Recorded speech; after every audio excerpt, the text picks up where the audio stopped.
আসসালামু আলাইকুম। হ্যালো বন্ধুরা, রাঙ্গুনিয়া কোচিং এর পক্ষ থেকে আপনাদেরকে স্বাগত জানাচ্ছি। আপনাদের সাথে ইনস্ট্রাক্টর হিসেবে আছি আরিফুল হাসনাত। আজকে আমরা এইচএসসির খুবই খুবই গুরুত্বপূর্ণ, খুবই সহজ, সবার চাহিদার এবং খুবই ডিমান্ডিং একটি টপিক নিয়ে কথা বলবো, যেটিতে আবার কয়েকটি পার্ট রয়েছে। আজকে আমরা বাইনারি, অক্টাল, ডেসিমাল এবং হেক্সাডেসিমাল যোগবিয়োগ নিয়ে কথা বলবো। টপিকটি খুবই সহজ, বাট এটাতে দেখা যায় স্টুডেন্টরা অনেক সময় তালগোল পাকায় ফেলে। তার কারণ একটি, আমরা জানি ছোটবেলা থেকে আমরা যে আইটেমটা কিংবা যে পদ্ধতিটা অবলম্বন করে হিসাব রেখে আসছি, কিংবা আমরা দৈনন্দিন জীবনে যে পদ্ধতিতে হিসাব রাখি, সেটা হচ্ছে ডেসিমাল পদ্ধতি। এই ডেসিমাল পদ্ধতি হচ্ছে একটি 10 ভিত্তিক পদ্ধতি, যেটিতে আমরা ছোটবেলা থেকে হিসাব করে আসছি বা হিসাব রেখে আসছি। তো আমরা এইচএসসিতে এসে আরও 3টি এক্সট্রা হিসাব পদ্ধতি পাচ্ছি। সেগুলো একটা হলো অক্টাল, একটা হলো বাইনারি, আর একটা হলো হেক্সাডেসিমাল। আমি জাস্ট বোঝানোর সুবিধার্থে তাদের বেসটা লিখলাম।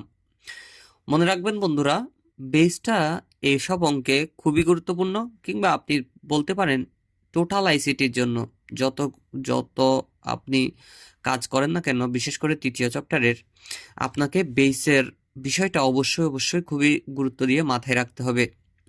আমরা জানি ডেসিমালের বেস 10, অক্টালের বেস 8, বাইনারির বেস 2 এবং হেক্সাডেসিমালের বেস 16।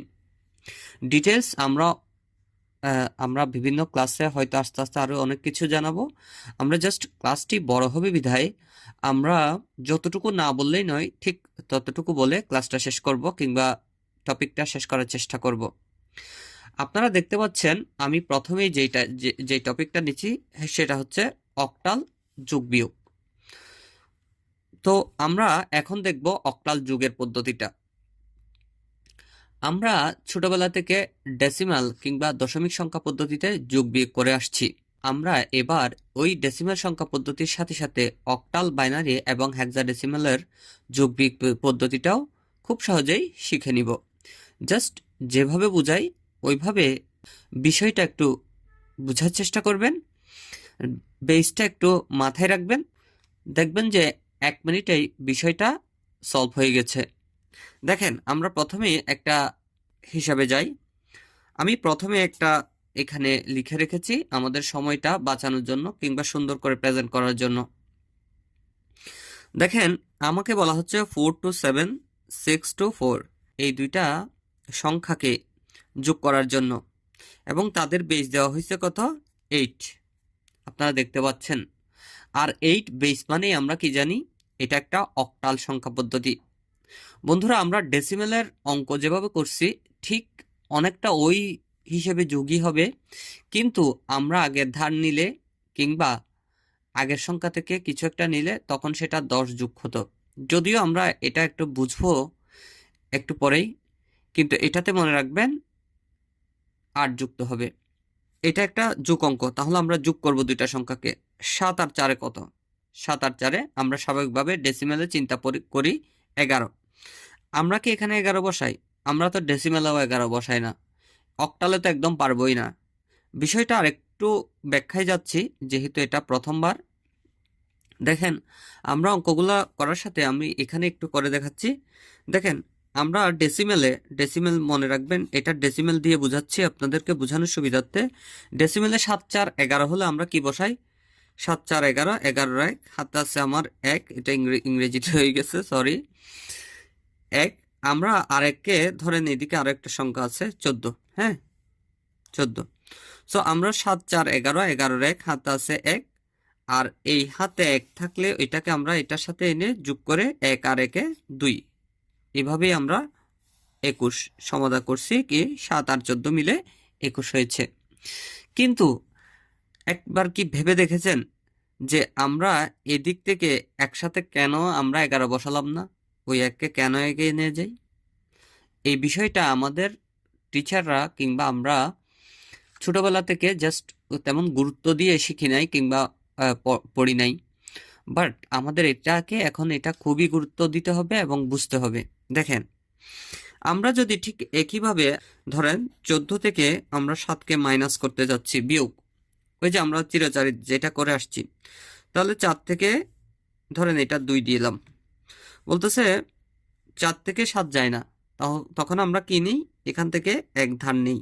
বিষয়টা দেখেন, এক ধার নিলে এখানে আমরা যদি এক ধার নিই, বলি যে আমরা এক ধার নিলে 14 হয়, 14 থেকে 7 গেলে 7, আর এদিকে থাকে 1, যেহেতু নিয়ে ফেলছি, এদিকে 2 এর মধ্যে থাকে 1, এটা যেহেতু 2, তাহলে আমরা 2 থেকে 1 চলে গেছিল, ধার নিয়ে ফেলছি, এই জন্য এখানে আছে 1, অর্থাৎ 24 থেকে 7 চলে গেলে 17 হয়। এটা আমরা সিম্পলি করে ফেলতে পারি। এখান থেকে 2 থেকে 1 ধার নিলে 4 এর সাথে 14 হয়, এটা আমি জানি, অঙ্কটাও হয়ে গেছে, আমরা ছোটবেলা থেকে করে আসছি। অঙ্কটা ঠিক আছে, বাট যুক্তিটা ভুল কিংবা অস্পষ্ট। দেখেন, আমার হাতে যদি 4 টাকা থাকে, আপনার হাতে যদি 4টা টাকা থাকে, আপনি আর কারো কাছ থেকে দেখি 1 টাকা ধার নেন, তো আপনার কয় টাকা হয়? তখন আপনার নিশ্চিত হবে 5 টাকা। কিন্তু আমরা এখানে 4 টাকা আছে কিংবা 4 আছে, এখান থেকে ধার নিলে এখানে 14 কেমনে হইল? কথা হলো, এখানে একটা বিষয় লুকিয়ে আছে, সেটা হচ্ছে বেস, ভিত্তি।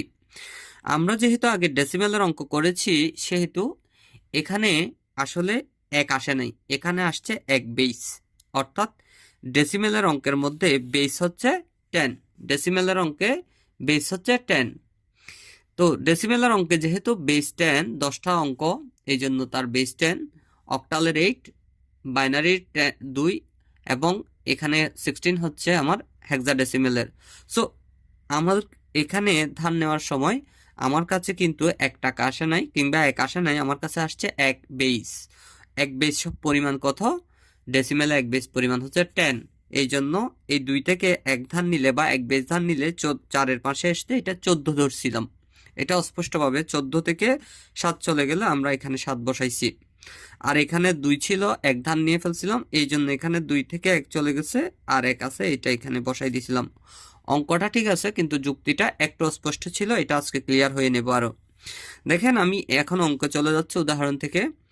7 থেকে আমরা কি, 7 আর 4 কত হয় আমাদের? 7 আর 4 হয় 11। আমি কি এখানে 11 বসাইতে পারবো? আমি ডেসিমেলেও তো পারি নাই। কেন পারি নাই? কারণ বেস বা তার অধিক বসানো যায় না, মনে রাখবেন। তাহলে 7, 4, 11, 11 থেকে আমাকে কি করতে হবে? মনে রাখবেন, যেটা আমি যোগফল পাবো সেটা থেকে 1 বেস, অর্থাৎ যোগফলের থেকে যদি বেসটা ছোট হয়, যেই অঙ্কটা করতেছি ওই অঙ্কের বেসটা যদি অঙ্কের ফলাফলের চাইতে ছোট হয়, তখন আমরা এটাকে 1 বার মাইনাস দিব, যদি আরো বড় হয় 2 বার মাইনাস দিব, যদিও 2 বার মাইনাস হয় না, আমি উদাহরণস্বরূপ বললাম। তাহলে 7, 4, 11, 11 থেকে যদি আমার ওই যে 1 বেস মাইনাস যায়, তাহলে আমার 7, 4, 11, 11 থেকে যদি 8 মাইনাস চলে যায়, তাহলে আমার এখানে থাকবে 3। ভালো করে বুঝেন, অর্থাৎ আমি বেসটা 1 হিসেবে ধরে নিলাম, বেসটা 1 হিসেবে ধরে নিলাম। কেন এটা? কারণ আপনাকে আবারও ওই অঙ্কে যাচ্ছে, উদাহরণে দেখেন 7, 4, 11, আপনি ডেসিমেলে যা করছেন আমরা ছোটবেলা থেকে করছি, 7, 4, 11, 11 আপনারা 1 বসাইছেন, 11 1 হাতে আছে 1, এইটা বলে এই 1 এর সাথে এটা যুক্ত করে এটা 2 বসাইছেন। ঠিক তেমনি আমাদেরকে কি করতে হবে? 7, 4, 11, এইটা তো বেস 10, এই জন্য আমরা 11 বসাইছি, 10টাকে 1 ধরে আমরা বেসটাকে এদিকে নিয়ে গেছিলাম, কিন্তু আমাদের এটা তো 8। দেখেন, 7, 4, 11, 11 থেকে আমরা বেসটাকে মাইনাস করে দিলে তাহলে আর বাকি থাকে 3 বসাইলাম, ওই বেসটা যেটা একটা মাইনাস করে দিছিলাম, একবার মাইনাস করছি, এই জন্য এই একটা আমাদের 1 বেসটা এখানে বসাইলাম। তাহলে এখানে কি হয়? 2, 2, 2, 4, 4 একে কত হয়? 5। এখন আমি 5 বসাই দিতে পারবো? অবশ্যই পারবো। কেন পারবো? কারণ এটা বেস থেকে ছোট। একটু তাকাই থাকেন, না বুঝলেও নেক্সট টাইম বুঝে যাবেন ইনশাল্লাহ। তারপর এখানে কত থাকে আমাদের? 4 আর 6 কত? 4 আর 6 10। 10 থেকে আমরা কি করব? আবারও 8কে মাইনাস করে দিব, অর্থাৎ বেসটাকে মাইনাস করে দিব, কারণ আমরা জানি বেস বা তার অধিক বসানো যায় না। যদি বেসের সমান পাই, তাহলে তাকে আমরা 1 বেস ধরে ক্যারি হিসেবে নিয়ে যাব। তাহলে 6 আর 4 10, 10 থেকে আমরা বসাবো 2। কেন? ওই যে 8 কেটে নিলাম 1 হিসেবে, 1কে আমরা এদিকে আনি, যদি এইখানে কোনো সংখ্যা না থাকে তাহলে এখানেই বসে যাই। এটা আমরা আসলে ডেসিমেলার বেলায় করি। ডেসিমেলার বেলায় আমরা 10 নেই, কিন্তু এটা যেহেতু অক্টাল, এটার বেস 10, এই জন্য 2 নিলাম। উদাহরণস্বরূপ আমি আরও একটু আপনাকে স্পষ্ট করে দিচ্ছি। ধরেন আমার এখানে কোনো একটা সংখ্যা দেওয়া আছে, এটা 4 আছে 10, তো আমি একটু বাড়াই দিচ্ছি 7। 4 আর সাথে আপনি কি করেন? 4 আর সাথে হচ্ছে আপনার, ধরেন এটাকে আর একটু বাড়াই দিলাম, এটাকে একটু বাড়াই দিলাম। 4 আর সাথে কথা আমার, 4 আর সাথে আপনি নিশ্চিত বলবেন 11। 11 কিন্তু আপনি 11 বসান না, আপনি এটা ডেসিমেলে চিন্তা করাচ্ছি আপনাকে। আপনি 11 বসান না, 4 আর সাথে আপনি বসান 11। 11 আপনি 1 বসান, আর 1কে আপনি কোথায় নিয়ে যান? এদিকে নিয়ে যান। এদিকে নিয়ে গিয়ে 1 আর 1 2, 2 2 4, আপনি কিন্তু এখানে 41 হিসেবে এটা আপনাকে দিলে এখনই করে দিবেন। তো এই যুক্তিটা আমাদের এখানে 4 আর সাথে 11, 11 1 কেন বসাইছি? ওই যে ডেসিমেলের 10টা আমরা কেটে নিছি, এটার বেস 10, এটা দশমিক সংখ্যা, এটার বেস 10, আর আমাদের এটার বেস 8, এই জন্য আমরা 8 করে কেটে নিব। যাদের এখনো মাথায় ঢুকে নাই, আমি এটা একটু ভালো করে বুঝাচ্ছি অক্টালটা, কারণ এটা আমাদের ফার্স্ট অঙ্ক। এটা যখন আমরা বুঝে যাব, এটার নিয়মে আমরা বাইনারি কিংবা হেক্সাডেসিমালটা করে দিলেও মিলে যাবে একদম। আমি আশা করি আপনারা এই যুগটা বুঝতে পেরেছেন। যদি কেউ বুঝতে না পারেন তাহলে আমাকে প্রশ্ন করতে পারেন। পাশাপাশি আমি আজকে আপনাদেরকে একই সাথে অক্টালের বিয়োগটাও করাই দিচ্ছি। আপনারা করার সময় ব্র্যাকেট দিয়ে দিবেন ওইদিকে। আমি জাস্ট একটু আপনাদেরকে বোঝানোর সাথে, স্পষ্ট থাকার সাথে আমি ব্র্যাকেট দিয়ে বেসটা বসাই নাই। এটাও একটা অক্টাল সংখ্যা, মনে রাখবেন। এটার বেস তাহলে, এটা একটা অক্টাল সংখ্যা, এটার বেস তাহলে এই। অক্টালের বিয়োগটাও অনেকটা ডেসিমেলের বিয়োগের মতো, কিন্তু ডেসিমেলের আমাদের বেসটা 10 হওয়ায় এখানে একটু ভিন্নতা দেখা যায়। সো যাই হোক, আমরা যদি এই অক্টালের যোগটা বুঝে যাই তাহলে বিয়োগটাও খুব সিম্পলি বুঝে যাব।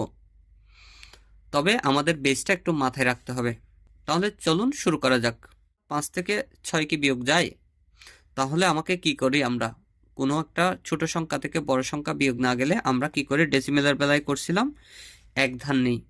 এর আগের ক্লাসেও আমি বুঝাইছি, আসলে আমরা এক ধান নিই না, আমরা এক বেস ধান নিই, এক বেস। তো এক বেস, এটা ডেসিমেলে করলে আমরা 10 নিতাম, কিন্তু আমরা যেহেতু এটা ডেসিমেলে করতেছি না, আমরা করতেছি এটা অক্টালে, সুতরাং আমাদের ধার আসবে কত? 8, অর্থাৎ এক বেস ধার আসবে। ডেসিমেলে হলে আমরা 10 ধার নিই, এটা একটু মুছে দিই একদম।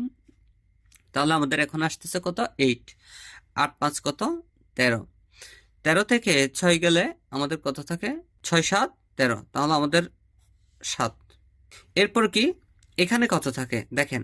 6 থেকে তো আমি এক বেস ধার নিয়ে ফেলছিলাম, তাহলে এখানে আমাদের কত থাকে? এখানে আমাদের থাকবে 5, কারণ আমরা এক বেস ধার নিয়ে নিছি। দেখেন, এই কথাটাকে আমি আগেও বুঝাইছি, এখন আর একটু বুঝাতে চাচ্ছি, কারণ আমাদের এই অক্টাল বিয়োগটা যদি আমরা বুঝে যাই, আমরা হেক্সাডেসিমাল কিংবা বাইনারিটাও বুঝে যাব। সো আমি আরেকটু স্পষ্ট হওয়ার জন্য বুঝাচ্ছি। দেখেন, আমাদের যদি এটা ডেসিমালে চিন্তা করি, ধরেন 5 থেকে 65 থেকে আমাকে বলতেছে এই যে 6টা বিয়োগ দিতে, তখন আপনি কি করবেন? তখন আপনি 5 থেকে 6 যায় না, তখন 6 থেকে 1 ধান নেবেন। তাহলে আপনি বলবেন যে 1 ধান নিলে 15 হয়। 15 থেকে 6 গেলে, এটা ডেসিমেলে দেখিয়েন, বেসটা মাথায় রাখবেন। তাহলে 5 থেকে 6 যায় না, কি করে? আমরা 5-এর থেকে 1 ধান নিই। 1 ধান নিই, আসলে কি 1 ধান নিই? দেখেন তো, আপনি 5 থেকে যদি ধরেন আপনার পকেটে 5 টাকা আছে, এখন আপনি কারো কাছ থেকে 1 টাকা ধান নিলেন বা কোনো কান থেকে 1 টাকা নিলেন, তাহলে আপনার 6 টাকাই না হয়। তাহলে এটা আমরা অঙ্কের বেলায় 15 কেন, আর আমাদের অঙ্ক মিলে যায় কেন? কথা হলো যে আমাদের যুক্তিটা ভুল, কিন্তু অঙ্কটা মিলে যায়, কারণ আমরা শুধুমাত্র ডেসিমেলে চিন্তা করে লিখছিলাম। আর আমাদের এটা ডেসিমেল অঙ্ক না, এটা অক্টাল। এটার বেস হচ্ছে 8, ডেসিমেলের বেস হচ্ছে 10। তাহলে আমি আবারও দেখাচ্ছি, 6 থেকে 1 বেস যখন ধার নেই, তখন যদি এটা ডেসিমেলে চিন্তা করে, তখন আমার আসে 10। কিন্তু আমরা কথায় কথায় বলে ফেলতাম কি 1 1 আর 5-এ 15, আসলে 1 আর 5-এ কি 15 হয়? 1 আর 5-এ 6 হয়। কিন্তু আমরা এখানে যখন আমরা 1 বেস ধার নিই, তখন এক বেসের সাথে কত আসে 10, অর্থাৎ এক বেস সমান ডেসিমেলের 10। তাহলে 10 আর 5 15, 15 থেকে 6 গেলে আমরা কত কত বসাইতাম, আমরা 9 বসাতাম, কিংবা ইংরেজিতে 9 বসাতাম। হ্যাঁ, আর এদিকে কত থাকতো আমাদের, যেহেতু 6 থেকে এক ধান নিয়ে ফেলছি বা এক বেস ধান নিয়ে ফেলছি, এখানে আর কত আছে, এখানে আছে আমার 5, তাহলে এটা হচ্ছে 5, 59। ক্লিয়ার? এখন দেখেন আমার এইখানেও ঠিক সেম ডেসিমেল বেলায়, শুধু এখানে 10 যোগ হয়েছে, আমার এখানে হবে 8, এটাই, আর কিছু না। তাহলে আমার দেখেন 5 থেকে 6 যায় না, এই জন্য এক ধান নিলাম, মানে এক বেস ধান নিলাম, 8 আসলো, 8 5 13, 13 থেকে 6 চলে গেলে আমার 7। এখানে আর কত আছে, 5, 5 থেকে কি 7 যায়, তাহলে আমাকে এখান থেকেও আবার ধান নিতে হবে, তাহলে কত আসবে, আমার 8 আসবে। তার মানে এক বেস আসবে, এক বেসের মান কত, 8। তাহলে 8 6 8 8, এদিকে আছে কত আমার 5, যেহেতু এক ধান নিয়ে ফেলছিলাম এর আগেরটাতে। তাহলে 8 5 কত, 8 5 13, 13 থেকে 7 গেলে আমার এদিকে আসে 6। এখন এখানে কত আছে, এখান থেকে তো এক ধান নিয়েছিলাম এর আগে, 6 থেকে যদি আমার 5 যায় তাহলে 1, তাহলে 167। এটা হচ্ছে আমার অক্টালের আনসার। ঠিক আমরা ডেসিমাল অঙ্ক যেভাবে করছি অনেকটাই এরকম। ডেসিমেলের মধ্যে আমরা 10 নিয়ে কাজ করতাম, এখানে 8 নিয়ে কাজ করতে হবে, জাস্ট পার্থক্য এতটুকুই। আশা করি আপনাদেরকে বুঝাতে পেরেছি। তারপরেও কেউ যদি কোনো বিষয়ে এইখানতে বুঝতে কোনো অস্পষ্টতা থাকে, বুঝতে না পারেন, তাহলে আপনি আমাকে প্রশ্ন করতে পারেন কমেন্টে। আমি পরবর্তীতে আপনার কমেন্ট অনুযায়ী ক্লাসে হলে সঙ্গে সঙ্গে প্রশ্নটা করা যায়, স্টুডেন্টকে বুঝিয়ে দেওয়া যায়। কিন্তু যেহেতু আপনারা সামনাসামনি নেই, তাহলে আপনারা এখানে কমেন্টে প্রশ্ন করবেন, আমি আশা করব নেক্সট টাইম এই উত্তরটা দিতে। এবং এর পরবর্তীতে আমরা হেক্সাডেসিমাল এবং বাইনারি যোগ বিয়োগটা করে নিব, ঠিক এটার মতো করেই। আর এটা যেহেতু আমরা যোগ বিয়োগের প্রথম ক্লাস, সো এখানে ডিটেলস বোঝানো হয়েছে। যারা হেক্সাডেসিমাল কিংবা বাইনারির ভিডিওটা পাবেন সেগুলো আমরা শর্ট করব, কারণ সময়টা লম্বা হয়ে যাবে। সংক্ষেপে বোঝানোর চেষ্টা করব, এটা অক্টালের মধ্যে ডিটেলস বুঝালাম। তো আপনারা করবেন কি, আপনারা পরবর্তীতে যদি হেক্সাডেসিমাল কিংবা বাইনারির অঙ্কটা পেয়ে যান, তাহলে অবশ্যই অক্টালের ভিডিওটা দেখে নেবেন। সো সেই পর্যন্ত ভালো থাকবেন। কোন বিষয়ে আপনাদের কোন ক্লাস লাগবে, কোন টপিকের উপর ক্লাস লাগবে, তা আমাদের কমেন্টে জানাতে পারেন। আশা করি আপনারা বুঝতে পেরেছেন। তারপরেও কোনো কিছু না বুঝলে আমাকে কমেন্টে জানাতে পারেন। এছাড়াও আপনাদের কোন টপিকের উপর, কোন বিষয়ের উপর কোন ক্লাসটি লাগবে আমাদেরকে জানাতে পারেন। ততক্ষণ পর্যন্ত ভালো থাকবেন, রাঙ্গুনিয়া কোচিংয়ের সাথে থাকবেন। আজ এই পর্যন্তই। আসসালামু আলাইকুম রহমতুল্লাহ।